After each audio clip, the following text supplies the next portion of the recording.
it literally revolutionized and changed my life forever. I've never been the same. And a big share of my story now is sharing with people around the world this extraordinary opportunity. And then along with it, the philosophy that makes it work. Because you can have every technique in the world and the best product in the world, and you can have the finest support system in the world, but unless you have the philosophy that drives you to do the necessary things to make it work, then nothing works. So I like to talk about all the things that made it work for me and see if that might not be valuable for someone else. So I want you to take some good notes. If you're ready to take notes, say, I'm ready. I like this crowd already. Treat me well, I might take you with me as my traveling audience. Now, here's the next key on being prepared for the next century, and that is your personal philosophy.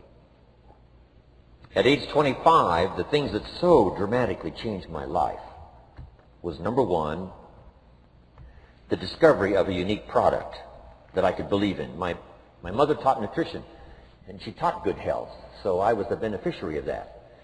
It came from my grandmother, my grandfather, passed it on to my mother. She taught it, passed it on to me. My father never had a major illness, lived to be 93. My mother extended her life, according to the doctor, at least 20 years. She should have died at least 20 years earlier than she did, simply because she stretched out those years by the study of good nutrition. I was an only child, and Mama studied and, mixed up all that stuff back then. She'd say, hey, me and Papa and her, she said, drink this stuff. If it don't kill us, I think it'll help, and we're bagging down this stuff. And Mama taught all of that, but the payoff was so incredible. I passed it on to my two daughters. They've never been ill. They passed it on to their children, my grandchildren. They haven't been ill.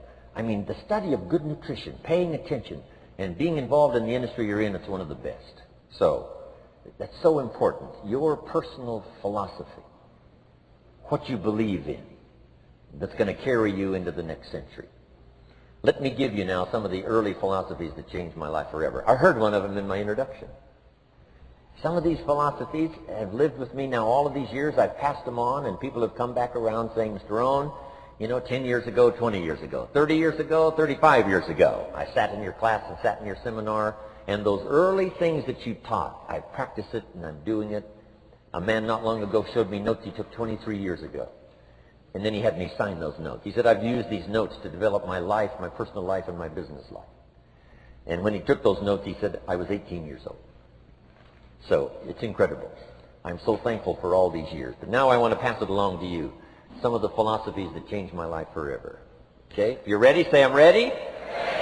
Here's the first one. Profits are better than wages. Once I understood that, I got rich. Profits are better than wages. Nobody taught me that in high school. I went to college for a year and a half. I never heard it. I'm 25 and broke. I'm not destitute. I'm broke. Too much month at the end of the money is broke. And I finally hear this philosophy. Profits are better than wages. Now here's the phrase that goes with it. Wages make you a living, which is fine. Profits make you a fortune, which is super fine. And you can live both fine and super fine. You've now got the mechanism and the ways and means to do that. Profits are better than wages. Guess what? I taught this in Moscow when I was teaching capitalism. The communists had it all wrong. They taught that capitalism was, a big company that oppresses its workers. I mean, it was absolutely ridiculous. They had mentally lost it when they came up with this ridiculous philosophy. Communism taught capital belongs to the state, not the people. And we taught all these years what? Capital belongs in the hands of the people, not the state. That's why, of course, kids should pay taxes, because they can be capitalists, and all capitalists should pay taxes. And it doesn't take much to start an enterprise that makes a profit. I teach kids how to have two bicycles, one to ride and one to rent. I mean, how long does it take? How long does it take to make a profit? I mean, a little ingenuity and you're on your way. So profits are better than wages. Capitalism better than communism. Communism said people are too dumb and stupid to know what to do with capital. So you must take capital away from all the dumb, stupid people. and give it to the all-wise, all-knowing state. And let the state run everything. I mean, that was communism. And they devastated every country they touched. I've been to East Germany. It's taking $1 trillion just to clean up East Germany. They've already spent $500 billion. They got $500 billion more to go. I mean, every country they touched, and I've been in all of them, they devastated them all with their devastating philosophy. We teach capital belongs in the hands of the people. That's where the ingenuity is to bring goods and services to the marketplace. And I'm going to show you later the miracle of capitalism grassroots in America, which you're involved in. But once I understood this now, it was so incredible.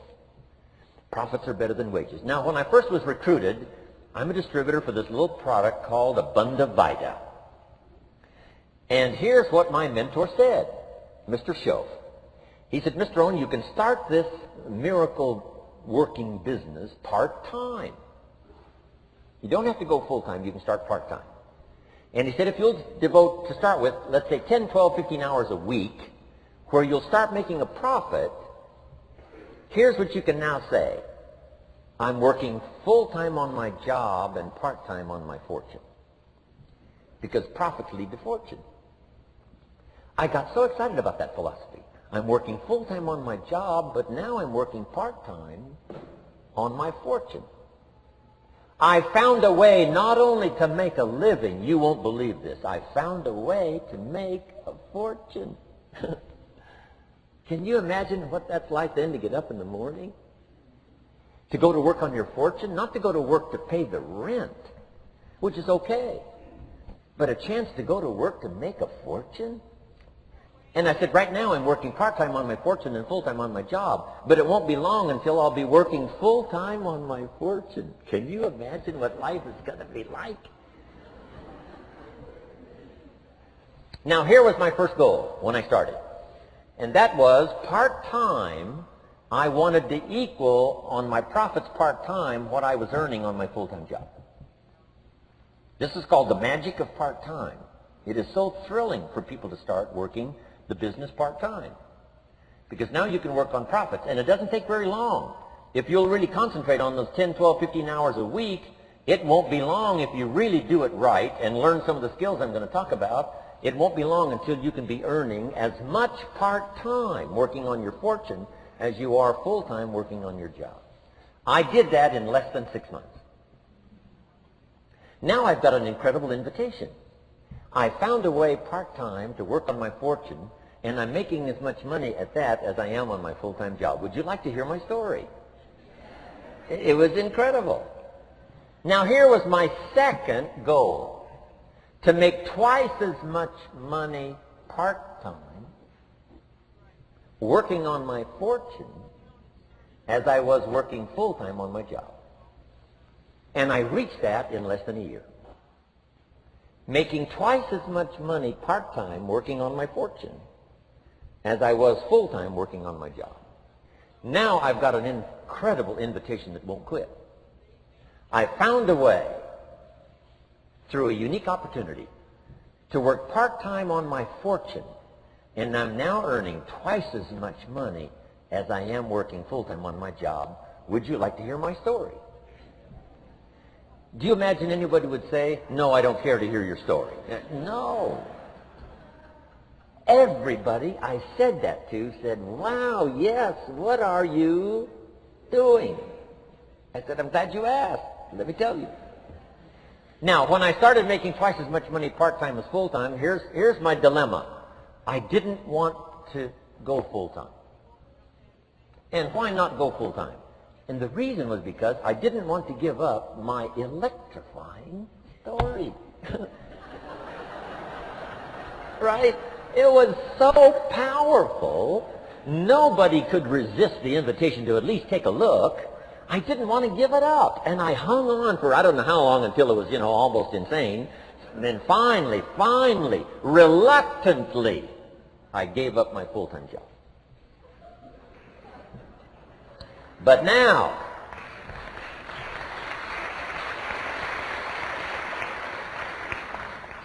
you can imagine the thrill and excitement of going to work full-time on my fortune.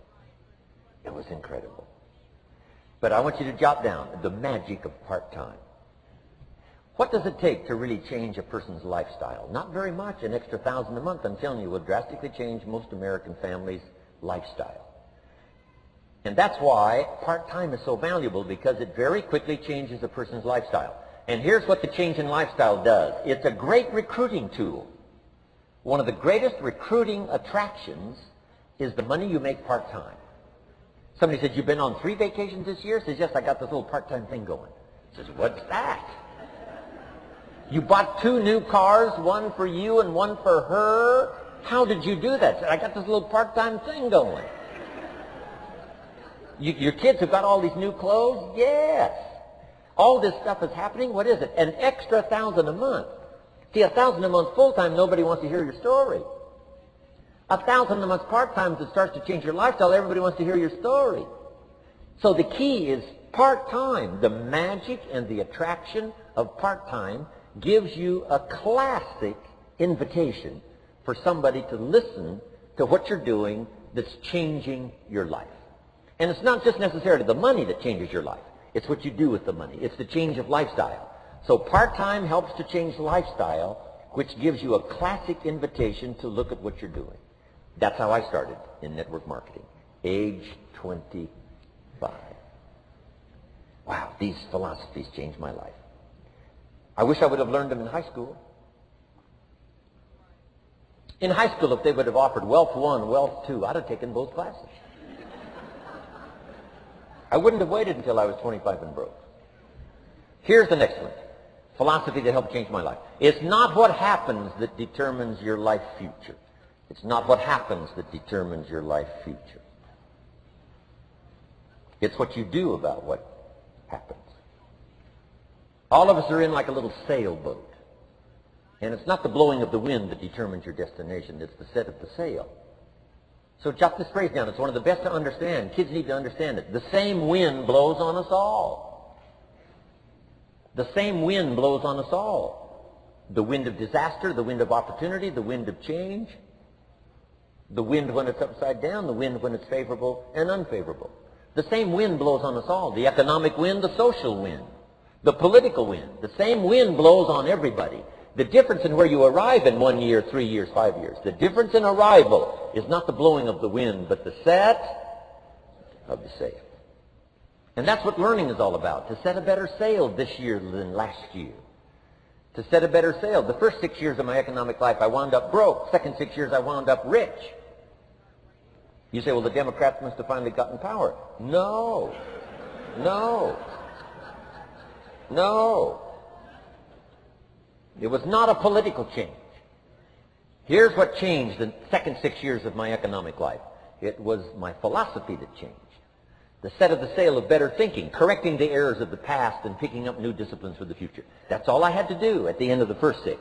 Correct the errors of the past and then pick up some new disciplines for the future. And my total life changed. The second 6 years was totally different than the first 6 of my working life. And guess who can do that? Anybody. Now, you can keep on the same path for the next couple of years as you have the past 2. But if you wish to, and maybe everything's okay for you and you don't need to, but if you need to make some changes, I'm telling you, you can start doing it today so that the next 2 years will be drastically different than the last 2. And anybody who wishes to do that can. And you can do it between ages 40 and 43. You can do it between ages 13 and 15. You can do it between ages 60 and 62. Any 2 years, any 5 years, that you wish to drastically change from the previous 5, you can do it. If you wish to. Now, this isn't written. This is not a law. Here's what it's called, opportunity. But if you don't know you can change, if you don't know you can drastically change your income, change your future, change your health, change your marriage, change everything. If you don't know that, some people then go year after year after year after year not making much change simply because they didn't get to the class. They never read the book. They never went to the seminar. They never made the discovery. They didn't seek for the knowledge of how could I make my life better. And if you just rock along, I'm telling you it's okay. Anybody can live any way they choose. But I'm here to tell all of you that if you wish to, it's possible to make the next 3 years totally different than the last 3. And all you have to do is just a few things. So if you got that one now, it's not the blowing of the wind that determines your income. It's not the blowing of the wind that determines your fortune. It's the set of the sail.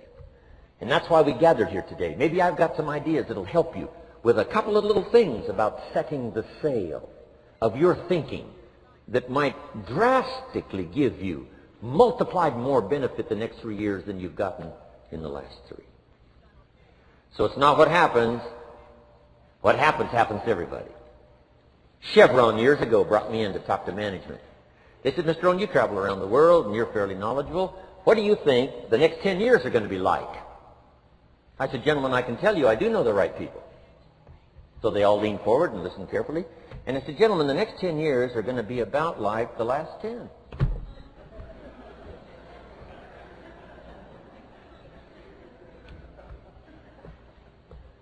The next season after fall is, well, I promise you that's not going to change.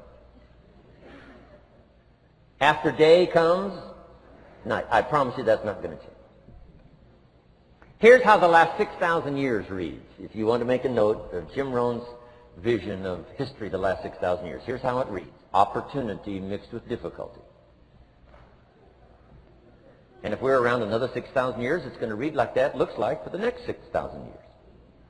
Opportunity mixed with difficulty. Now, sometimes there seems to be more opportunity than difficulty, and then sometimes there seems to be more difficulty than opportunity, but the mix isn't going to change. After expansion comes recession. But after recession comes expansion. Not to think so, see, is naive. And once you've got just a little of this stuff settled, then you know exactly what to do. You know exactly what to anticipate, so you can be ready. Now, here's the next one, and I heard it in my invitation. Here's what it says. For things to change, you have to change. I was hoping the government would change, and taxes would change, and economics would change, and my boss would change and be more generous. I wished for everything to change, and my teacher said, no, Mr. Rohn, for things to change for you, you have to change. Don't wish it was easier, wish you were better. Once I understood this, this altered the course of my life. Don't wish it was easier. Wish you were better. And here's the big one. Don't wish for less problems. Wish for more skills. You don't need less problems. You simply need more skills. Don't wish for less challenge. Wish for more wisdom. Accept the challenge, because you can't grow without a challenge. You can't get rich without a challenge. You can't fly without gravity. You have to understand the challenge. But that's the key, is to now develop wisdom to overcome the challenge. Don't wish for less challenge, but more wisdom. And then here's one more philosophy that helped change my life forever. You can do the most remarkable things no matter what happens. Humans can do the most remarkable things no matter what happens. Philosophies that changed my life. Here's one of the big philosophies I learned in network marketing. It's called the law of averages. If you do something often enough, a ratio will appear. Key phrase, if you do something often enough, a ratio will appear. It's amazing. It's uncanny. In baseball, we call it batting average. If you talk to 10 people, one says yes. Now the ratio has begun. 1 out of 10. Talk to 10, get 1. Here's something interesting about the law of averages. Once it starts, it tends to continue. This is colossal information. Once a ratio starts, it tends to continue. If you talk to 10 and get 1, sure enough, chances are excellent if you talk to 10 more, you'll get another one. Talk to 10 more, you'll get another one. Now you can compete. If you can only get 1 out of 10, you can compete, even with somebody that can get 9 out of 10. If you've been here a long time, you can get 9 out of 10. I just joined, I can only get 1 out of 10. If we have a 30-day contest, I will beat you. Say, well, how could you beat me? Here's why. During that 30 days, you talk to 10 and get 9. I talk to 100 and get 10. I beat you. Isn't that clever? This is clever stuff.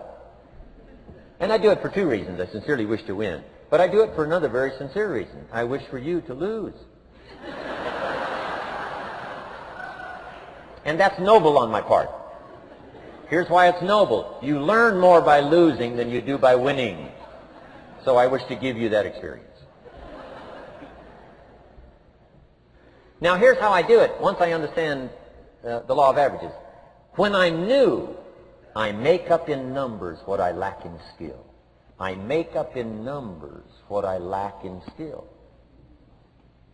Now who can do that? Anybody that's ambitious. Anybody with a little ingenuity. Anybody. Doesn't matter. Now here's one more. The law of averages can be increased. You get 1 out of 10, talk to 10, get another one. Talk to 10, get another one. The fourth time you talk to 10, you get 2. Why would the fourth time you talk to 10, you get 2 instead of 1? You're getting better. You're getting better. And who can get better? Anybody. Talk to 10, get 2. Talk to 10, get 2. Finally, talk to 10, get 3. I finally got up to about 3. Now, it takes more than a genius to go past like 3 or 4. But 3 will do. If you bat 300 in baseball, they pay you $4 million a year, which means you're out 7 times out of 10. 7 times out of 10, out. Make $4 million a year. Are you ready for that? So, this works so well now in your business. Just jot the phrase down. You don't have to bat 1,000. You don't have to bat 1,000 to make big money. 1 out of 10 is fine. 2 out of 10 is terrific. 3 out of 10 is fabulous. Some particular incredible genius might get 4 out of 10. But 3 out of 10 is sufficient to make you rich beyond your wildest imagination. This is how I went after my friends, neighbors, and relatives when I first started recruiting. I said, look, I've got a new business, and I'm getting about 3 out of 10 to join. And I don't mind you. Just come to the meeting and be one of the 7.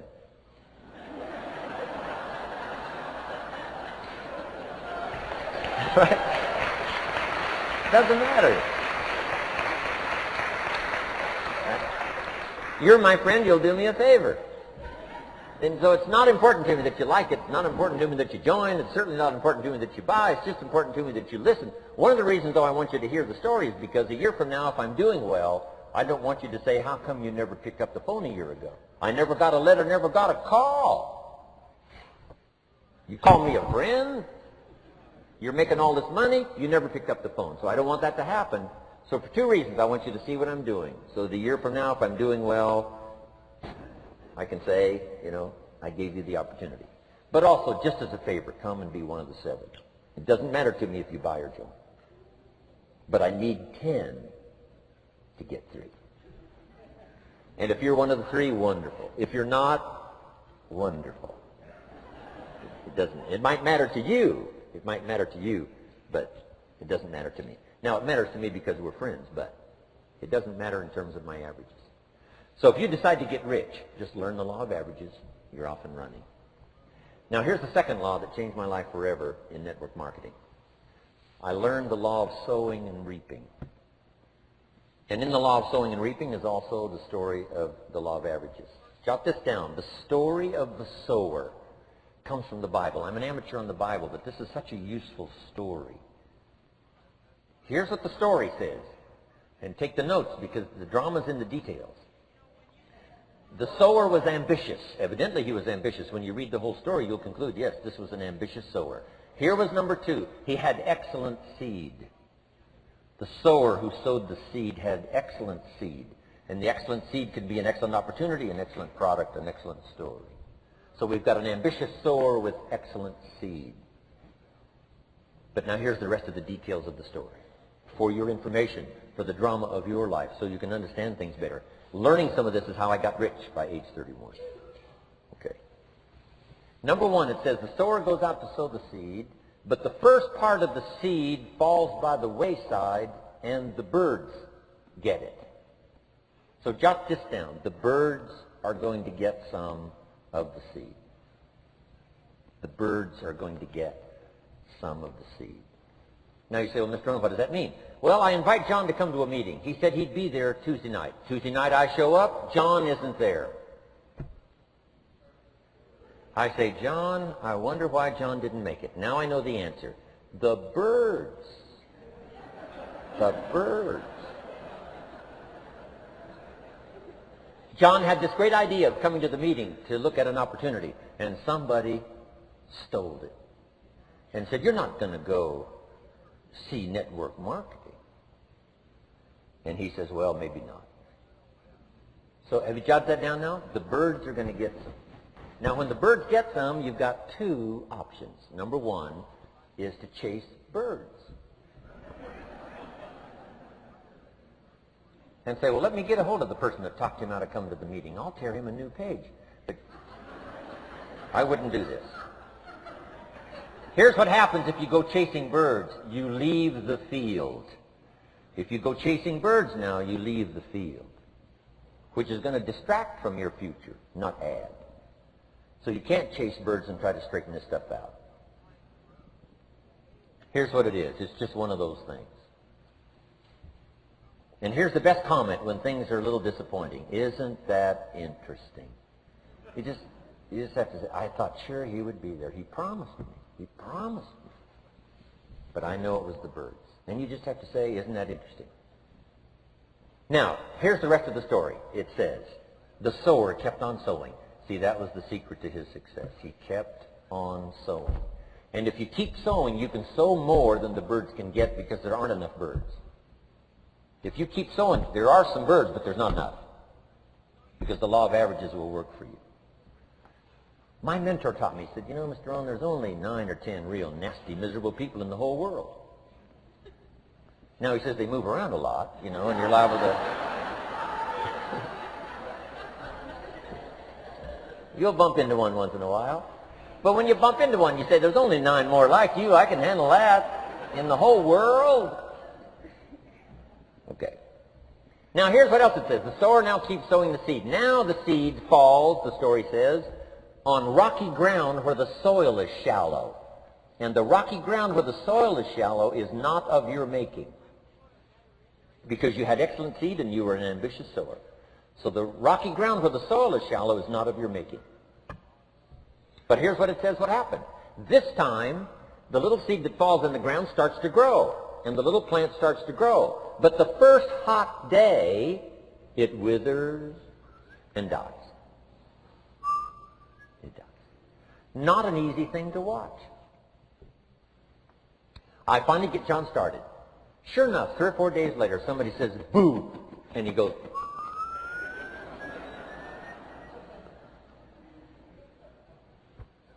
he's gone. Doesn't show up at the second meeting. And I say, I thought, sure, John would last a week. What happened? Jot this down. The hot weather is going to get some. And this is not of your making. Here's what you must say when that happens. Isn't that interesting? Wow. What can you do? The answer is nothing. You say, well, I'm going to try to change this. I wouldn't take that class. You know, the sun comes up in the east. Somebody says, why is that? I wouldn't spend much time on that. Just let that happen. Don't go for this why stuff. I'm giving you the answers here. The answers is in the structure and the consequences and in the deal. The answer is in the deal. Anything beyond that is not worth study. You say, well, how come some just last a little while? I wouldn't sign up for that class. Here's the answer. Some don't stay. You just have to jot that down. And when some leaves, you say, that's one of those that don't stay. Now you know what category to put them in. And you can't solve this now. You can't. It's like rearranging the seasons. You can't fool with that. All you can do is cooperate with the way things are set up. I didn't set it up. You say, well, it shouldn't be this way. Well, when you get your own planet, you can rearrange this whole deal. But on this planet, you're a guest. You've got to take it as it comes. Now, here was the secret to the ambitious sower with good seed. It said he kept on sowing. Now, here's what he had to do to keep on sowing. He had to discipline his disappointment. This is a key phrase now to use the rest of your life. You must learn to discipline your disappointment. Because you didn't set up the setup. and some are not going to stay, and that is not of your making. Now, if you made gross errors and you ran them off, see, that'd be different. Now, you're responsible for that. But if it's in the normal course of things, this is the way things are. Now, here's what it says. The sower keeps on sowing. Now it says the seed falls on thorny ground. And somebody says, well, how much of this do you have to go through? Well, hang on. It's not the end of the story now. Now the little seed falls on thorny ground. And now the little plant starts to grow again. But as the little plant starts to grow, the thorns choke it to death. And it dies. So jot this down. The thorns are going to get some. And that's not of your making. And what are these thorns? The story even called these little thorns, little cares, little distractions, little somethings. Who knows what all they are? I say, John, we had a meeting last night. You weren't here. John says, well, I can't make every meeting. I say, why not? You're part-time. He said, well, the screen door came off the hinges. And you just can't let your house fall apart. You got to take some time and fix things up. And I can hear the thorns going,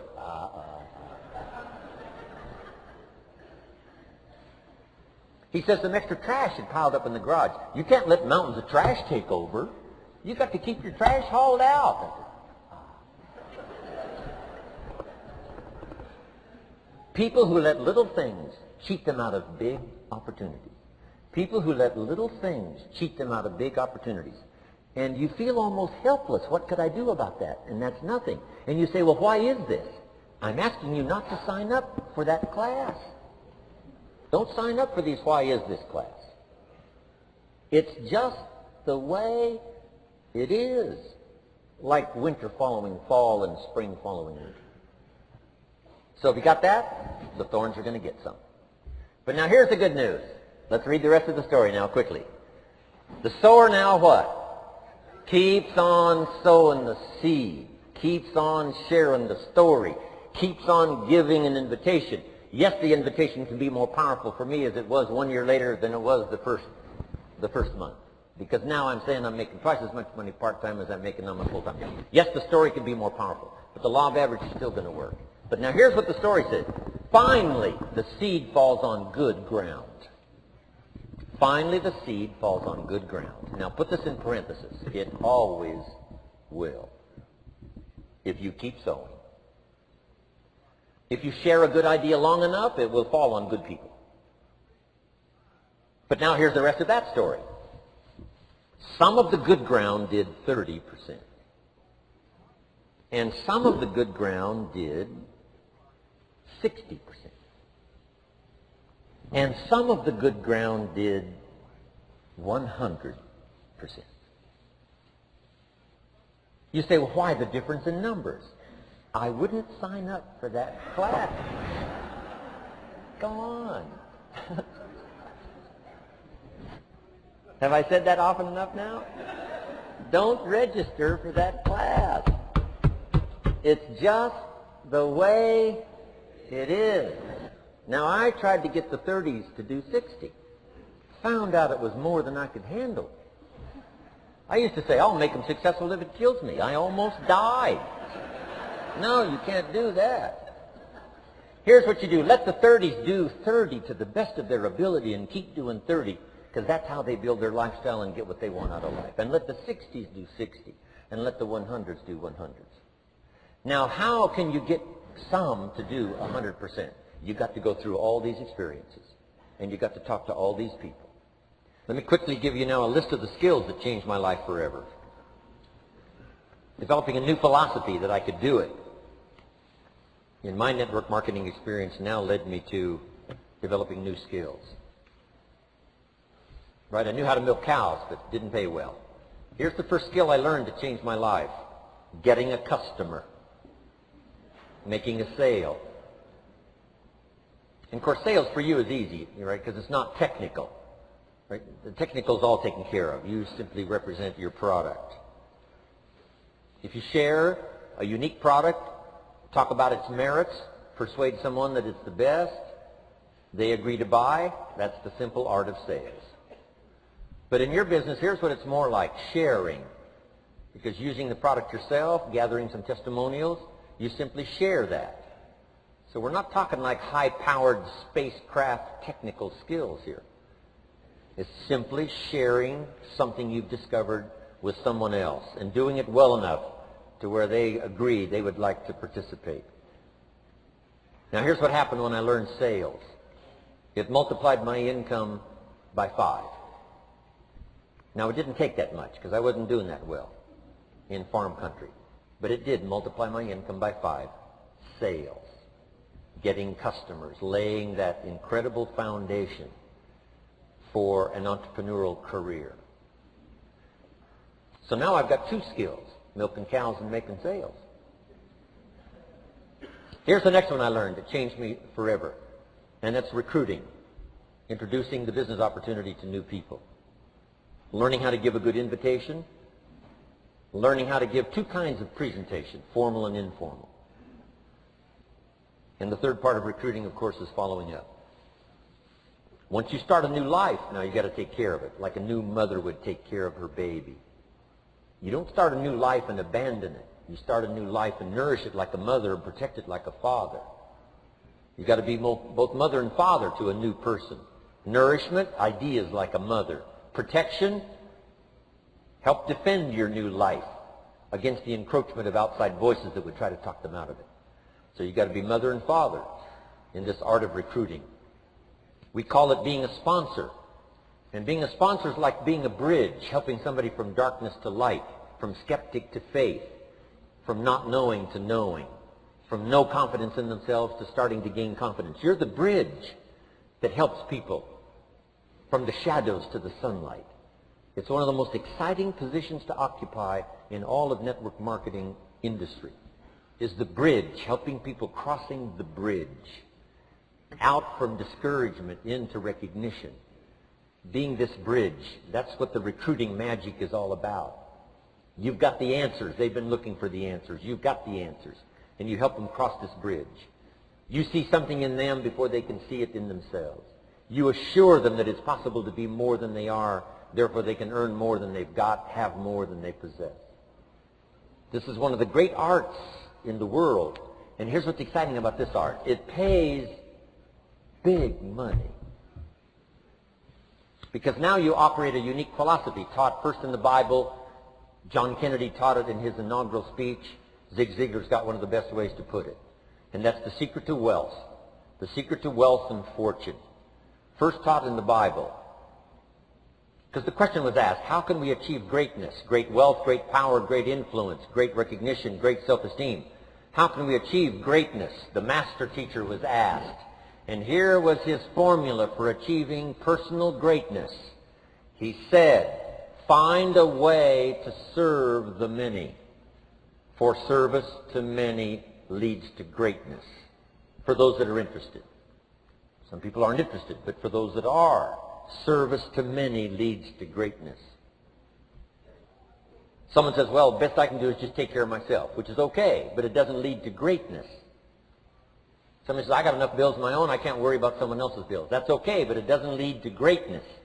Greatness is helping people pay their bills, you forget about yours. Because if you help enough people pay theirs, yours disappear. Help people with problems, your problems disappear. The key to greatness, the master teacher taught, is finding a way. Now, a lot of people would like to serve many people, but they don't have a way. And what's exciting about you and your business is you've now got the way. Whether you use it or not is up to you. Whether you cash it in or not is up to you. Whether you make a fortune or just a little, that's all up to you. Each person's ambition, it's called the same marketing. The same product. The products are the same for everybody here. The marketing system is the same. The difference is each person's philosophy and each person's individual ambition. But whatever your ambitions are, now you've got the ways and means. And here's what you've got the ways and means to do. Serve as many people as you would like. Now here's what's exciting about recruiting. With what you're involved in here, you can directly and indirectly affect the lives of dozens of people. Some of you are going to directly and indirectly affect the lives of hundreds of people. And some of you, if you wish, can directly and indirectly affect the lives of thousands of people. And the pay is accordingly.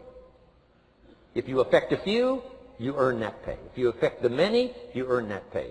But the secret is found in the Bible. Service to many leads to greatness. Now, John Kennedy said it in his inaugural speech. Here's what he said: don't ask. Don't we wish that was the current political philosophy? Where is John Kennedy and his philosophy? John Kennedy said, don't ask.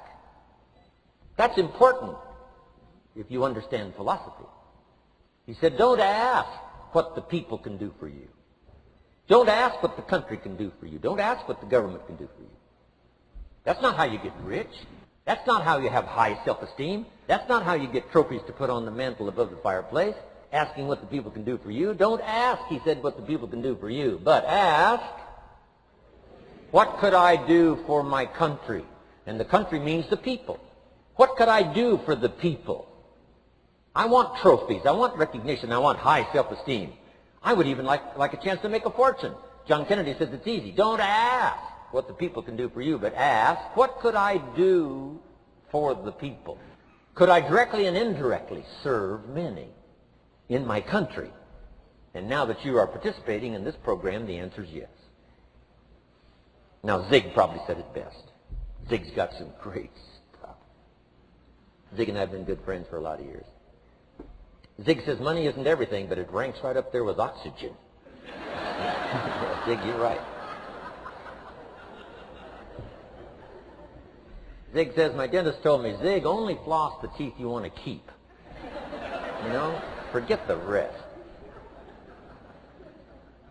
But here, Zig is famous for this now. This is one of Zig's philosophies, and it goes right along with the other two, the Bible and John Kennedy. Here's what Zig says. If you help enough people get what they want, you can have everything you want. If you help enough people get what they want, you can have everything you want. Now, wanting everything you want, we call that self-interest. But it's okay to have self-interest if you do it in a positive way. By helping enough people get what they want, you can have everything you want. Now, you can accomplish all that by learning this next skill called recruiting. And I learned it, and it made me fortunes. So now I've got 3 skills: milking cows, making sales, and recruiting. Here's the next skill I learned that paid big money: organizing.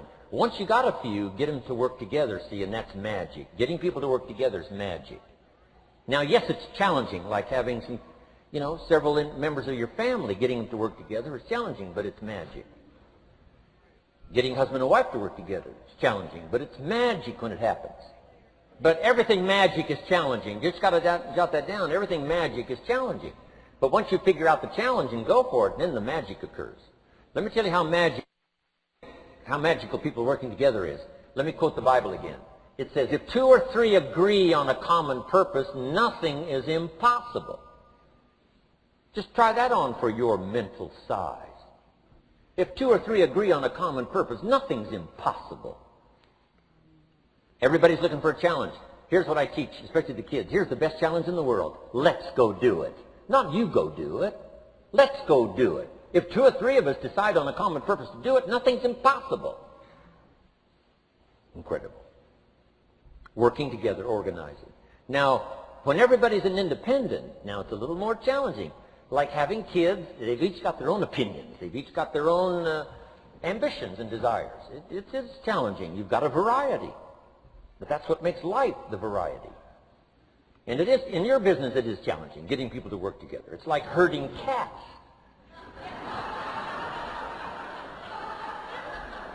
Sheep are easy, but you got to try cats, herding cats. But if you can possibly get it done, the power is so immense when you get people to work together. Here's one of the powers of working together: shared testimonials. If I've got somebody new and you're there and I'm there, I give them my testimonial, you give your testimonial. Maybe what tips the scales in getting me a new person is not my testimonial, but my partner's testimonial. Somebody I'm working with. Their testimonial got them. Shared testimonials are so powerful. That's why working together is okay, is powerful. Now, working by yourself is okay. All this stuff is okay. Everybody needs to know, though, where are the advantages? And these are some of the advantages. I learned to organize, paid big money.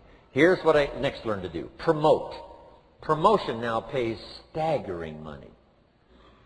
Now, the company comes up with what we call major promotions. Here's what you've got to come up with: the smaller promotions. The company comes up with major recognition. You've got to come up with small recognition for your people around you. The top 5. The company's got top 5. You've got your own top 5 in maybe 2 or 3 categories: top 5, top 5, top 5. And those little recognitions, to reach certain levels in the company, you have to take major steps. But for you, recognition, let them take small steps. Here's one of the secrets of your kind of business: rewarding people for small steps of progress. Rewarding people. Sometimes it's just recognition, handshake, pat on the back: Mary, you're doing a fabulous job. And you figure out what those recognitions are. Small steps of progress. Guess what promotion pays, if you learn it well? Big money.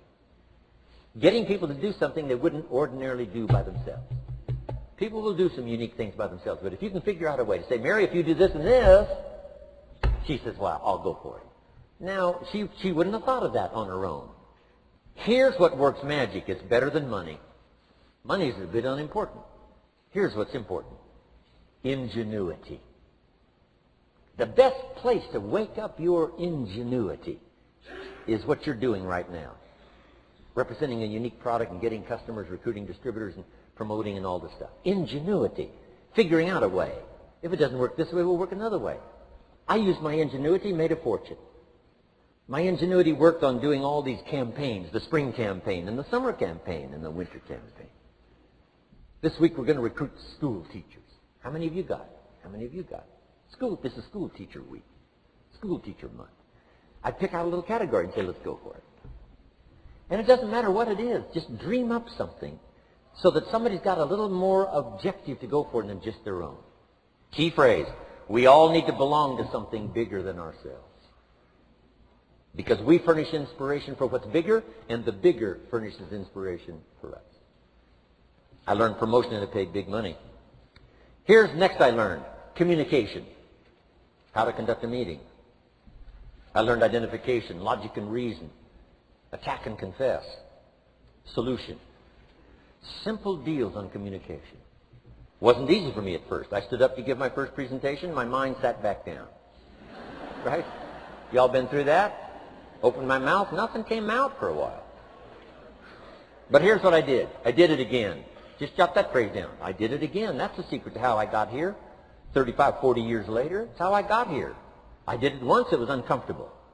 That first presentation was so lousy, if I hadn't have been doing it, I'd have gone home. It was not that good. But here's the secret to how I got here. I did it again, and then I did it again, and then I did it again, and I did it again. I remember when I first decided to be a little more animated, right? And walk out away from the podium, right? Get out from just behind the podium. So I got out there, and then I thought, how do you get back? Whoa, I'm stranded out here. Remember those times? Doing something for the first time? But you learn quickly in your business, right? In your business, the guy stands up to give his first testimonial, and he's so nervous he forgets his own name, right? And 30 days later, he wants to give a 3-hour testimonial, right? You hardly get him off the stage. So, learn communication. How to affect other people with words. That's the greatest art in the world to learn. How to affect other people with words. Key phrase: don't be lazy in language. If you learn to use the gift of your own language wisely, it can make you a fortune and build an incredible life. Here's 3 other things I learned. One is to train. Training people how the business works. And then I've used another word called teach. Train and teach. And only to say this: training people how the business works, teaching is how life works. Because here's what all of us need for the 21st century: business skills and life skills. The life skills are leadership skills. The life skills are learning how to set goals. Now here's the ultimate skill to learn that can transform your life and the life of whoever will listen: the ability to inspire. Inspire means help people to look up a little higher than where they are and wish they could get there, and inspire them that it's possible. Here's how we inspire: by our own testimonial. If I can do it, you can do it. Here's how else we inspire: by others' testimonial. If they can do it, Mary, you can do it. Getting people to see themselves better than they are. Getting people to see themselves richer than they are. Getting people to see themselves more capable next year than they are this year. Getting to see themselves in the future. To help both your kids and your people. Here's what you must learn to do. Number one, help people to see themselves as they are. If people have made mistakes, they got to know it. You can't go on making mistakes and hope to achieve.